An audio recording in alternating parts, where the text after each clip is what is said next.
Ежегодно в доме Арчи с 16 по 19 января проводятся традиционные дни гаданий Танха. Так, в этом году народ сможет пообщаться и задать вопросы известным экстрасенсам и целителям, в том числе Максиму Дуранову, Таяне, Николаю Слепцову и другим. Приглашены и совсем молодые, например, участники якутской версии «Битвы экстрасенсов» Мария Иванова и Варя Яковлева.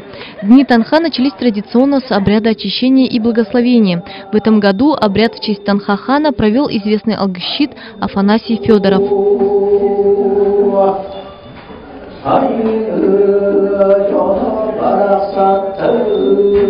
Каждый экстрасенс талантлив по-своему, и у каждого свои способы гадания. Зачастую ясновидящие не распространяются о своих возможностях и силах, и цены устанавливаются индивидуально для каждого клиента.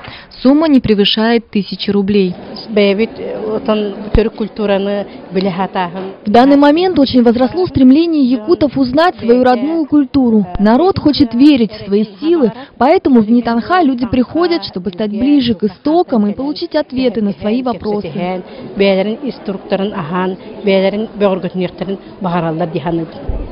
Елена осознала, что может видеть будущее через линии на руке человека, когда ей было всего 5 лет. При этом она никогда не училась хиромантии.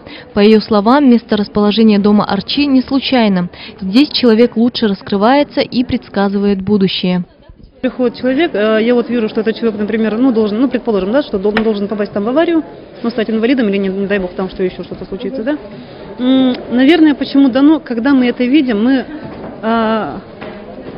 не в групповой форме как-то, например, будьте осторожны в таком-то году, и вы знаете, скажем так, предупрежден, значит вооружен, да, то есть это случится в любом случае, но или он не сядет в эту машину, то есть, которая перевернется, или, в общем, это авария будет, он может, например, делать это просто легким испугом. Или же наоборот, вот, например, вот в этом году человек должен выложиться на полную, чтобы вот в этом году у него все будет хорошо.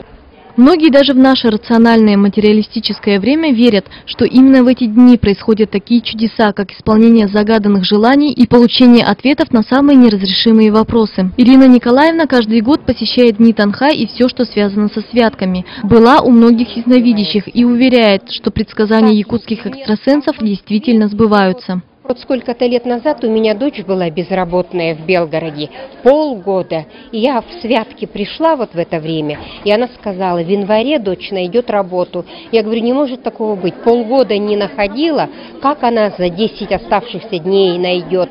И нашла. Вот так. По словам Ирины, многое зависит и от энергетики самого человека. В любом случае не бывает так, что сходил к шаману и счастье сразу упало в руки. Счастье – это каждодневный труд, работа над собой. Какие-то маленькие повседневные проблемы нужно стараться решать своими силами. Помните, что судьба человека в его собственных руках.